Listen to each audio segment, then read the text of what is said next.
Yabamu yina wachi emba makwaba emfamra bedwam dwumadi eso.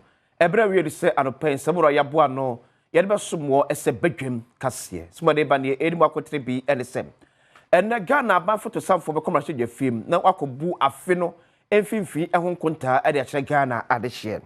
Sanso ena enka de penepa no da National Petroleum Authority ano ababonti ne betudwa se kwadubo ya OSP ede bo ne nyina eye horodo brada sem. Weni samudo bi na no pai esikunya edebe somwo ese bedwam kase mini de akwasi ensi afa 7 kiremu enie titani edema ma shebe jokuo ne fa efa economy and development ho eyemonyafo Eric Afful odabetu jase ampa ene kwan ede onim se aba photosafo Dr. Kase atofo se beba ma shebe fiem no obu afi no emu finfin en kontaboda che Ghana de hye sika Ghana de man so afkabo moyo ebra ba bi edi akwakodu se be ho ben yase ni be ka ho ana enu nyafo Eric Afful de betu jase ene Dr. Kase atofo se ba oba no o meji kapre ne sempoa e first kadada de man no match bosum no e fa ka ho. We are not coming to the house to, ask for additional funds to execute the budget or the budget for 2025. What we are going to do is that we are going to stay within the appropriation of 293 billion. So far, so good. Cost of doing business is coming down, inflation coming down, exchange rate coming down. You can see for yourself, cost of living is coming down. So there's good news to hear tomorrow. At the ministry, if you are not spending, we've realized that the finance minister is not spending. Contractors have not been paid. Even ministries have not been given their allocations. So if you are holding on to the money, obviously the currency will be doing better against the major currencies like the dollar. Buying NDC, buying John Jamal Mahama buying. First year, 2025 fiscal year. A ban in my parliament emergency KPI in fee Ghana for Obi. And with regards to VAT, they believe we said VAT, we should be able to straighten and make it very consistent. Any place will be cut away, no be away, will be different tax. One VAT, it be say, and had. Ekane pani kwankyere for ya na oda National Petroleum Authority ano Dr. Mustafa Abdul Hamid. Openi now for ensuya Office of the Special Prosecutor. Ebo mukwodu sem. Wanam kwati kwaso ama Ghana ahriska bese. Opepe ahenu adwewotwe 280 million Ghana cedis no. San pedi for the betu chesa kwadibo no huro brada sem Ghana 40 ompia entu baby.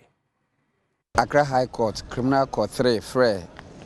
And some OSP zekodan no ofan Sumbua Ozabo Nkano MPA boss Mustafa Abdul Hamid na nyipa ba kono bi a waka no ho a osusu de well sisi oman Ghana 280 million Ghana cedis no wafra asam no na wafra asam no wakankan ko du yina ze bo ho na nyipa ba kono yina ka de nsam na waza bo ho ne de nyaza uzi fo ho ono namdo ama court wa ma bail a wa hwe yim de August bosum no ne da otia Edwin Siam chere 26 August obasana Africa case no na bail wa ma on ina no obiara ne 2 million Ghana cedis with 2 sureties wo ma ne no order oye 3 sureties a wo hwe yim da yimpa na obeye dam no oye obi a oye aba na adwuma ne salary a oje no osum 5,000 Ghana cedis ono na sisi a wo hwe yim da obewie be condition ni ina no na yimpa ba son na wogina court nde no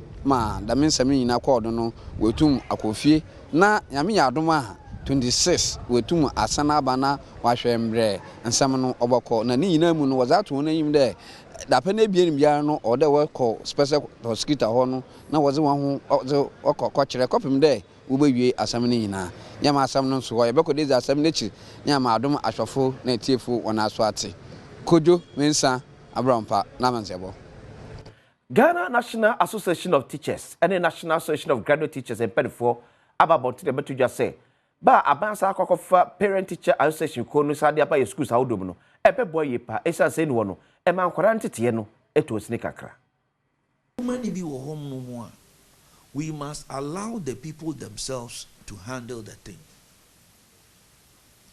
PTA na wo fo na kasa ekura free titi unu eyomomo de na sebi ta frache impenyifo sini ade wo no o de nisa benkum energy schools no yawo for no there anything ya you see schools in communities schools no communities in there and you say kobane say o say ube and all those things, you know, to what extent can you go?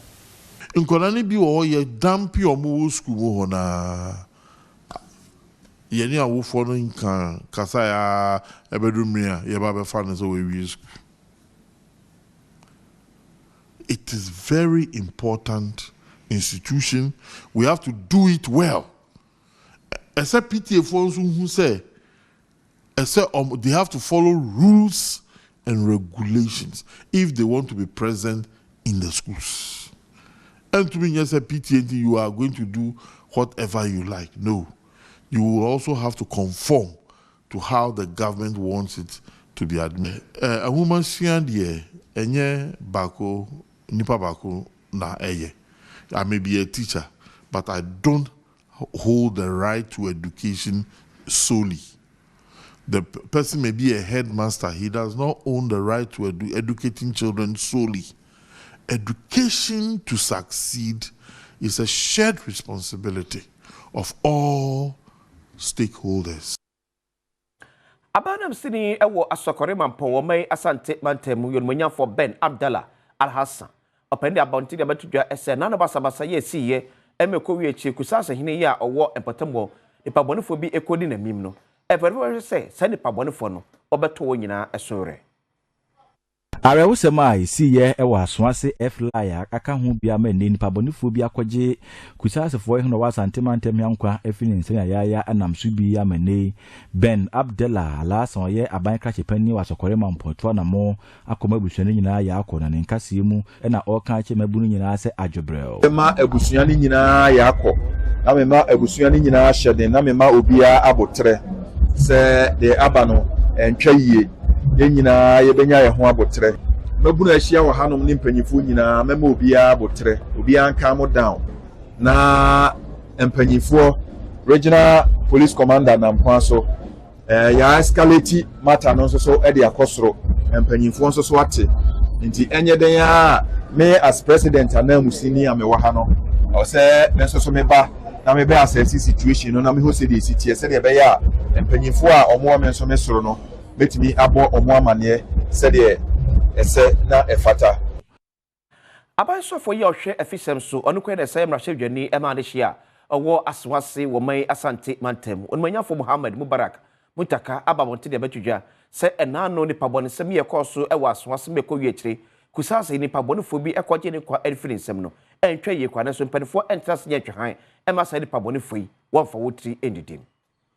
Are wo sema si ye e wa soase F-Laya aka ho bia ma ni pabonifo bi akwaje kusasefo he no wa santimantem yankwa efini nsenya ya anamsu bi ya mane Ben Abdallah Al-Hassan ye aban krache pani wa sokore mampoto na mo akoma busuani nyina ya akọ na nkase mu na oka che mabunu nyina se adwobrel. Ma abusuani nyina ya akọ na me ma abusuani nyina hyeden na me ma obia abotre se de abano entwaye yenyina yebenya ye ho abotre mabunu ahia wo hanom ni mpanyifo nyina mema obia abotre obia anka mo down na Mofa check akra se ye tibia fa onmonyafo Muhammad Mubarak mutaka abanso afo hwe afisem so ene aswase mahwedwani ensem no entimi ambro na so we de bejida na ene anopensem do bo ano besomwo ese bedwem kase no ye de nyina ebesie bedwem dwumane no ensie ye de ho abaye ba ensema do atodwa a de bokata wodom ye online stores ya aba ene ensema do a apiepie ese amane bono ye de nyina besom bedwem nie enko ba bia ye ba esie.